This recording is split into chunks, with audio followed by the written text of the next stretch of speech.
हैं, कुछ मीठा बनाती हैं। इतने में सज धज कर सुंदर नेट वाली साड़ी पहने अपने बालों का हेयर स्टाइल अच्छा सा बनाकर और अच्छा सा मेकअप किए आती है। ये है हमारी बीवियां। अरे विश्वास ही नहीं हो रहा। माँ कितनी सुंदर बीवियां लेकर आई हैं आप हमारे लिए। ओहो माशाल्लाह माशाल्लाह, मेरी बहुएं कितनी प्यारी लग रही हैं और तुम्हारे बाल तो और भी सुंदर लग रहे हैं बच्चों। वो तो लगेंगे ही ना माँ जी, आपको पता है हमारी मेकअप आर्टिस्ट ने हमें तैयार किया है। हाँ माँ जी, अब सब मुंह दिखाए में हमें ही देखते रहेंगे। कहाँ गई वो बहन जी, दोनों गरीब देवरानियां, जरा हम भी तो देखें उन्हें कैसी लग रही हैं। भाभी, आप हमारी पत्नियों को ऐसा मत बोलिए, वो भी सुंदर लग रही हैं। किचन में है, आपको भी पहली रसोई का खाना बनाना पड़ेगा। माँ जी, हम इस ड्रेस में रसोई में खाना नहीं बना सकते, हमारा मेकअप और बाल खराब हो गए तो बड़ी मुश्किल से हेयर स्टाइल बना है। अरे तुम्हें खाना बनाने की कोई जरूरत नहीं है, वरना तुम्हारे करोड़ों के कपड़े, सुंदर सा हेयर स्टाइल खराब हो जाएगा। तुम बैठ जाओ। ये क्या कर रही हो? ये रस्म तो पांचों बहू के लिए है। अजी छोड़ो ना, मेहमान आने वाले हैं, दो बहू बना तो रही है खाना।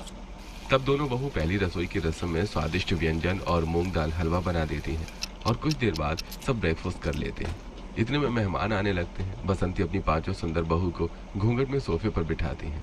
हर कोई उनके घूंघट को उठाकर मुखड़े को देखकर शगुन देता है।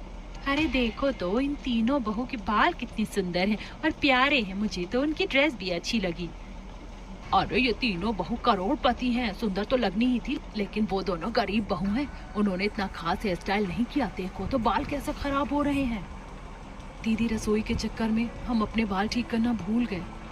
अब क्या फायदा, लोगों ने तो तुम्हें इस हाल में देख लिया। बड़े बाल रखने का शौक है, संभालने का शौक नहीं है। पता भी है, हम तीनों स्पा जाकर महंगे पैकेज लेकर बालों का फुल ट्रीटमेंट करते हैं, तभी तो बाल इतने स्मूथ और अच्छे हैं। देख लिया सुलोचना तूने, तेरी बहू से ज्यादा मेरी बहू सुंदर है और बाल तो सबके बढ़िया हैं। इस तरह मुंह दिखाई की रस्म में तीनों करोड़पति बहू के बाल और ड्रेस की तारीफ होती है और गरीब बहुएं छिप जाती हैं मेहमानों के जाने के बाद।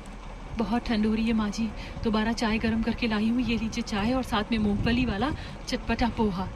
अरे अपने पोहे को साइड में रखो तुम दोनों, इसीलिए मुझे गरीब बहू पसंद नहीं थी। मुंह दिखाई में ढंग से तैयार नहीं हो सकती थी, बस सुनवाने का मौका चाहिए। अरे बस करो, तुम्हें तो पता है कि मेहमान कमी निकालते हैं, लेकिन हमारी पांचों बहुएं सुंदर हैं। माँ जी, दोबारा से हम आपको शिकायत का मौका नहीं देंगे।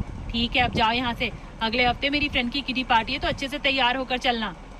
सास की डांट खाकर गरीब बहुओं को बुरा तो लगता है, वहीं तीनों करोड़पति बहुएं घर में किसी काम को हाथ नहीं लगाती थी, लेकिन अपने डिजाइनर और मेकअप आर्टिस्ट से हमेशा बिजी रहती थी। 2 दिन बाद सास छम्मक छल्लो की तरह सुंदर सी साड़ी पहनकर, चश्मा लगाए, हाथ में पर्स लिए बहू के सामने खड़ी हो जाती है। चनाया, त्रिशा, पीहू, रुचिका